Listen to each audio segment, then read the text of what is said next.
Hi, I'm Hayden Phillips, and I am standing in front of the Holden Astra. Again.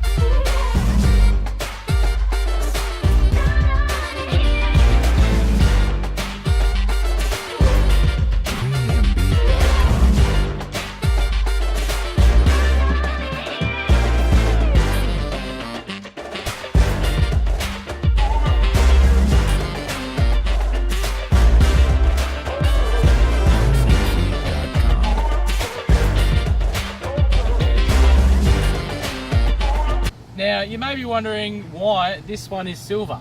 That's because this one is the Astra RS, not quite the top of the range.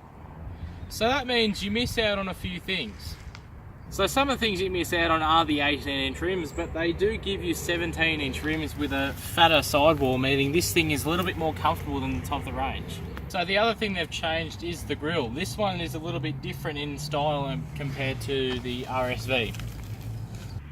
Now the other thing you don't get is leather seats, but they've supplied some very nice attractive fabric seats instead. So these actually look really nice with the white stitching here and the little pattern they've got. They're also a little bit more comfortable than the leather seats. Now the other thing I did notice on this metallic silver is that this massive fuel cap really stuck out to me. It's absolutely ginormous, nearly the size of the whole side panel. Like, is that really necessary? Now you still get a touch screen here, as you can see. It's a little bit smaller than the 8-inch in the RSV. This one's actually 7-inch. You still have your phone controls, Android Auto and Apple CarPlay, and of course the audio with the all-important sound system, which, you know, as we know, is very important to me. So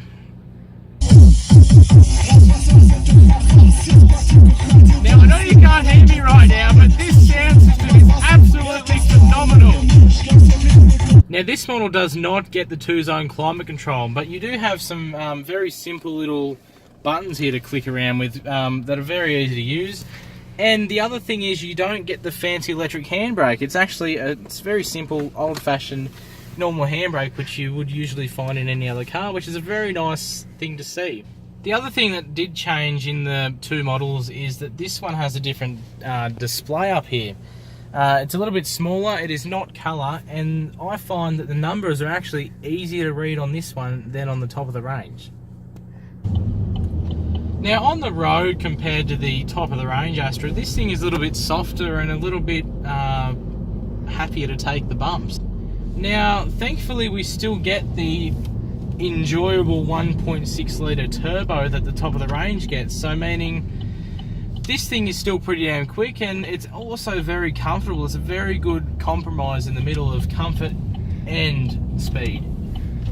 This thing is just excellent to drive, very, very comfortable, and still corners just as good as the top of the range with the thinner sidewall tyres. Now, we still do get some cool features on this one, including the automatic parking, which seems to work really, really well. As we can see here, it's found me a park, so I'm going to switch to reverse. It's going to do everything for me. So this is very good to see that Holden actually is thinking about their market where people don't want to spend the big range money, and you know, this is just excellent to see that they've included this on a on a nearly top of the range car, which is very, very good. And this thing is highly intelligent too, so it's good to see Holden thinking about their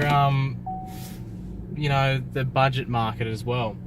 So this is an excellent compromise in between luxury and sportiness, and you know, to be honest, I would buy this one over the top of the range only because this is better value for money, because you get just about everything the other one has except leather seats and big 18-inch wheels, but you know, it still has all these cool features which, you know, it really appeals to me when I'm looking for a car. And as we can see there, it's just done everything for us.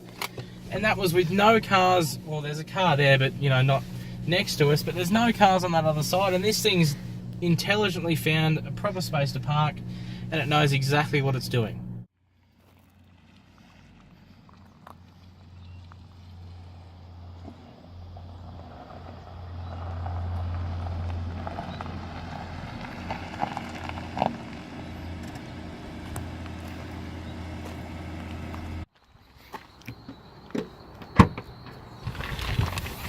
So, to conclude, this Holden Astra is definitely the best one to get in the whole new Astra range.